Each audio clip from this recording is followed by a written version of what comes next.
How many times over the last couple of years, and maybe ever since he's come into the league, have we said, man, when Tatum just figures it out, he's going to be a problem? And trust me, I don't mean that sentence to say that Tatum isn't cold right now as it is, but I think there is another level and a step further that he could take, and I think it's a level forward that plenty of us knew he had the capabilities of taking ever since he touched an NBA court in his rookie season. But ever since that moment, he has grown from being a starter to an all-star and now an all-NBA level player, as he made an all-NBA team 2 years ago. And yes, he didn't make one last year, but he still was able to achieve career highs all across the board. And with that being said, looking at the additions that the Celtics made this offseason and the subtractions they've made with the roster, primarily Kemba Walker, that means there's going to be more responsibility and load on the plates of Jaylen Brown and Jayson Tatum. And I understand Jaylen Brown, I'm expecting him to take a leap as well. But in this video, I want to talk about the face of that franchise, the best player on that Boston Celtics team, and it is Jayson Tatum, because I think that next year is a prime opportunity for him to not only put himself in the MVP conversation by being a legitimate candidate for the award, but in addition to that, putting himself in the conversation and maybe even cementing himself as an NBA superstar. Because I think with all the years of Jayson Tatum in this league, now is that time for him to really put himself in that conversation heading into year 5 and turning 24 by the end of this season. This is a guy that is finally reaching his prime, and I think it's about time for him to get to that point where we say, damn, Tatum is a legitimate superstar in the NBA. He has all the talent, and if he improves on the things that I think he's going to improve on and talk about later on in this video, then I can definitely see him putting himself in that conversation. But before we get started with this video, I'd like to give a shout out to the Concessions podcast, not only the YouTube channel, but the social media pages. For those who do not know, I have a podcast, and these are the social media sites that run them. Make sure you go and follow us on Instagram and Twitter. We're going to be a lot more active on those social media sites, especially on Instagram. The @names are on the screen right now, so make sure you do that and show some support to the podcast. But without further ado, let's get back to talking about Jayson Tatum and why I believe next year he will take the leap into superstardom in the NBA. For starters, when you look at Jayson Tatum's career, he has improved in a lot of statistical categories across the box score in every single season of his career. As in points per game, he has gone from 13.9 to 15.7 to 23.4 to last season of a career high of 26.4 as well. And even in assists, it's gone up each and every year, as well as his rebounds. And even as far as percentages go, he had a career high in his free throw percentage of 87%, on also a career high in attempts per contest with just over 5. And considering that he led the Celtics in value over replacement player, box plus minus, offensive box plus minus, win shares, and in PER, I would say that Jayson Tatum is without a doubt not only the best player on the Celtics team, but their leader and franchise guy. I mean, Tatum has really evolved from being the rookie without facial hair to being a 4-year veteran that's going into his 5th season, already establishing that he can play at an all-NBA level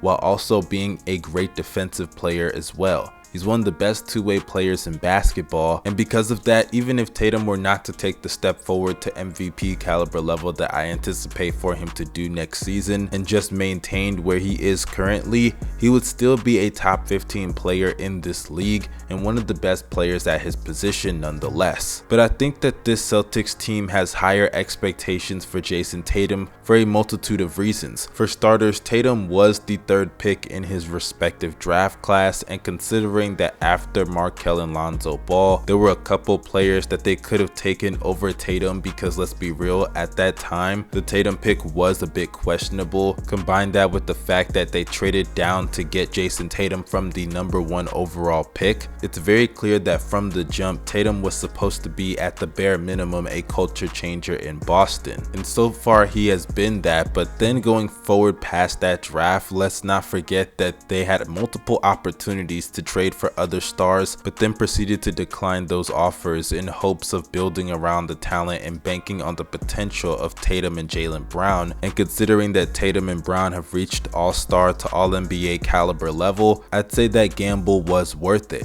But considering that they did have the opportunity to get players like Jimmy Butler, Paul George, and obviously the biggest one being Anthony Davis, I would say if you're Jayson Tatum, being the star of the franchise, getting the max extension, being an all-star, all-NBA fringe player, that's really not going to cut it. Because when you look at this Celtics team, how many times have we said the potential of this roster? No, it's time for that potential to really manifest going forward and for them to blossom into the players that they are going to become for the rest of their careers sooner rather than later. Because as good as Jayson Tatum currently is, this is not an organization like Charlotte or Indiana. This is the Boston Celtics, where championships are the norm. And I get that championships have not been introduced into that city for a very long time as far as the Celtics go, but if you're Jayson Tatum, you need to understand that that is the expectation eventually. And in order for them to reach that expectation, you need to become a superstar All-NBA, legitimate, cemented All-NBA caliber player. And unfortunately, he's just not there yet, and I think that goes for a multitude of different reasons. For starters, Tatum has still not found a balance as far as his mid-range game and three-point shot, and also attacking the rim. He's not a balanced scorer yet. There are times where he settles for the mid-range game when he should be attacking the rim or at least pulling up for three. And I genuinely don't understand that, because for a guy that is his size, getting to the free throw line only 5 times a game is really unacceptable. This is a guy that should be getting there around 8 to 10 times a game, because the best scorers in the league, they usually do that. And for a guy like Tatum that's very crafty at the rim and can use his size to be able to draw contact and finish at the rim, I don't really understand why he doesn't look for more contact at the rim to be able to draw fouls. Because say what you want about this league getting softer, but the best scorers always in history, not only today, but in NBA history, have been able to consistently get to the free throw line. I mean, they're easy points, you have to use them for something. And another thing about Jayson Tatum's game that I would like to see him work on is his abilities as a playmaker. I think that's been a consistent issue with his game. He's a solid passer, he can distribute the ball in the half court, but I would like to see some more pick and roll action. And now that they have Al Horford coming off of a really good three-point shooting season, maybe it can carry over and they can do some pick and pop action, because having Robert Williams, who's a solid lob threat, and Al Horford, who can space the floor for you in the front court, those are bigs that I think fit perfectly with a guy like Jayson Tatum, and he should be able to thrive as a playmaker next season to be able to take his game to the next level. Now, as far as the defensive side of the ball goes, I will admit they were better with him off the court versus on the court as far as opponents' offensive rating goes, but when you're looking at those numbers, you do have to apply some level of context, and he was playing with Kemba Walker in a lot of lineups, and Kemba was routinely getting targeted, so that's something that you have to consider. But nonetheless, I would like to see more consistency on the defensive side of the ball, as at times it looked like Tatum just didn't really give a shit, and that's to be expected because the Celtics season last year was just a real down year, and like we always say, defense is 85% effort,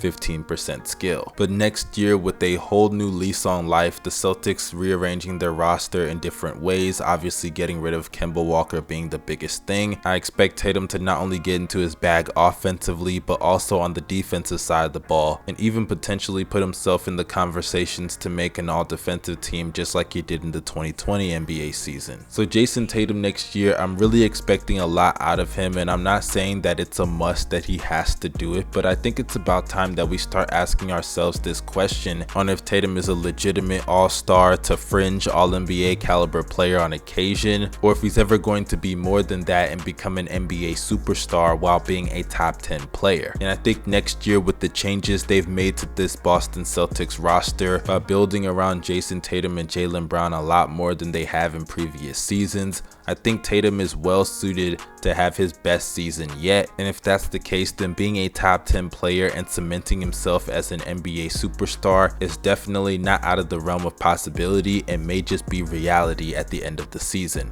But that's just my opinion, you guys. If you disagree, let me know down below in the comment section. Do not forget to subscribe to the channel and drop a like on this video if you enjoyed it. This is your boy Young Mustard signing out. Y'all stay safe and have a blessed day. Peace.